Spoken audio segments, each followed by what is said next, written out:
Para Marx, el Estado no era, como parecía ser para Hegel, la realización racional de la libertad, sino la institucionalización de la explotación de toda una clase, la de los trabajadores asalariados, que quedaba marginada de la plena humanización. La contradicción entre capitalistas y proletarios exigía su superación dialéctica. Hegel no veía esto, según Marx, y así su filosofía terminaba legitimando el statu quo.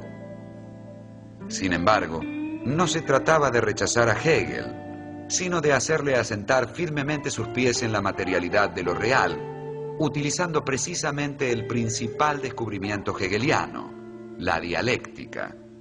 Solo que en virtud de este giro, no se estaba ya ante una dialéctica idealista, sino ante una dialéctica materialista.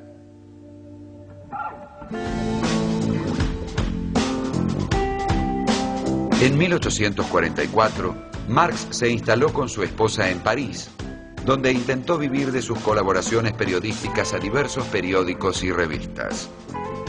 Comenzó a estudiar a fondo a los economistas clásicos ingleses y se contactó con la llamada Liga de los Justos, una sociedad comunista secreta, así como con diferentes reuniones obreras. Marx encontró gran afinidad entre sus propias opiniones y las doctrinas de los comunistas, que cuestionaban radicalmente al sistema capitalista y proponían la propiedad común de los medios de producción. En esos años escribió sus manuscritos económico-filosóficos, que permanecerían inéditos por casi 90 años. En ese texto, Marx denunció la naturaleza alienada del trabajo bajo el capitalismo, contrastándola con la idea de una sociedad posible en la que los hombres pudieran desarrollarse libremente en un marco de producción cooperativa. Se relacionó también con los anarquistas y escribió, junto con Engels, un libro que fue publicado en 1845 y que cuestionaba el mundo académico alemán de esa época, La Sagrada Familia. Marx colaboraba en un semanario en lengua alemana, de tendencia netamente antiprusiana, que se publicaba en París. Cuando el gobierno de Prusia, molesto ante las críticas de que era objeto, solicitó al Ministerio de Interior francés que tomara medidas para acabar con esa publicación, todos los columnistas y periodistas del semanario vieron sus visas revocadas. Entre ellos, Marx. Expulsado de Francia, se dirigió a Bruselas. Redactó allí sus famosas tesis sobre Feuerbach, la más famosa de las cuales dice: los filósofos no han hecho más que interpretar de diversos modos el mundo. De lo que ahora se trata es de transformarlo. También escribió entonces La ideología alemana, libro que fue conocido después de su muerte. Explicaba allí que la naturaleza de los hombres depende de condiciones materiales. Las instituciones e ideologías mediante las cuales los hombres regulan sus relaciones, se comprenden a sí mismos y entienden el mundo en el que viven, están condicionadas por la base económica de la sociedad. Por lo tanto, según Marx, los hombres solo podrán realizarse plenamente en una sociedad libre y racional. Ahora bien, en la sociedad capitalista, grandes sectores de la población son relegados a condiciones inferiores de vida en nombre del principio de la división del trabajo. Esto significa que, en términos hegelianos, la sociedad capitalista carecía de realidad racional. En 1847, Marx dio a conocer su Miseria de la filosofía, obra en la que respondía polémicamente a la filosofía de la miseria del anarquista Pierre-Joseph Proudhon. Ese mismo año fundó, junto con Engels, la Sociedad de Obreros Alemanes de Bruselas. Fue elegido vicepresidente de la llamada Acción Democrática y poco después participó en el segundo Congreso de la Liga de Comunistas, realizado en Londres.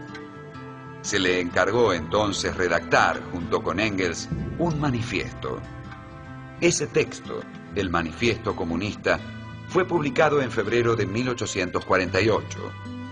Allí, Marx y Engels plantearon que la historia de las sociedades es siempre historia de las luchas de clases. Este principio fue la base de lo que luego se llamaría el materialismo histórico. En 1849, Marx publicó Trabajo asalariado y Capital, y también un artículo sobre la historia del Imperio prusiano, que tuvo como consecuencia su inmediata expulsión del territorio alemán. Marx se instaló entonces con su familia en Londres.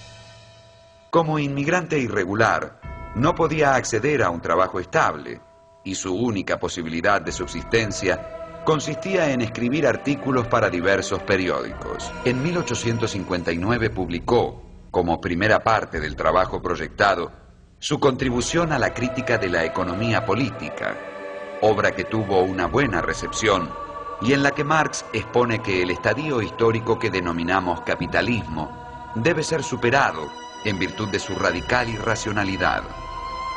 Es claro que dicha irracionalidad debía aún ser probada con claridad. A ello se dedicaría la continuación de este texto, un estudio pormenorizado sobre el capital. Finalmente, en 1867, bajo el título de El Capital, Crítica de la Economía Política, libro primero, Marx publicó su demorado análisis del proceso de producción capitalista. El texto tuvo un éxito inmediato y arrollador, y pronto fue traducido a diferentes idiomas. Según Marx, la riqueza no es producida por el capital, sino por el trabajo humano. Lo que origina la ganancia capitalista no es otra cosa que la explotación de los obreros. Lo original del enfoque radica en la aplicación del método dialéctico a la economía política. Allí donde los economistas clásicos ven relaciones entre mercancías, Marx descubre relaciones sociales, es decir, relaciones entre personas. El mismo valor de cambio de las diversas mercancías deriva del tiempo de trabajo social necesario para producirlas.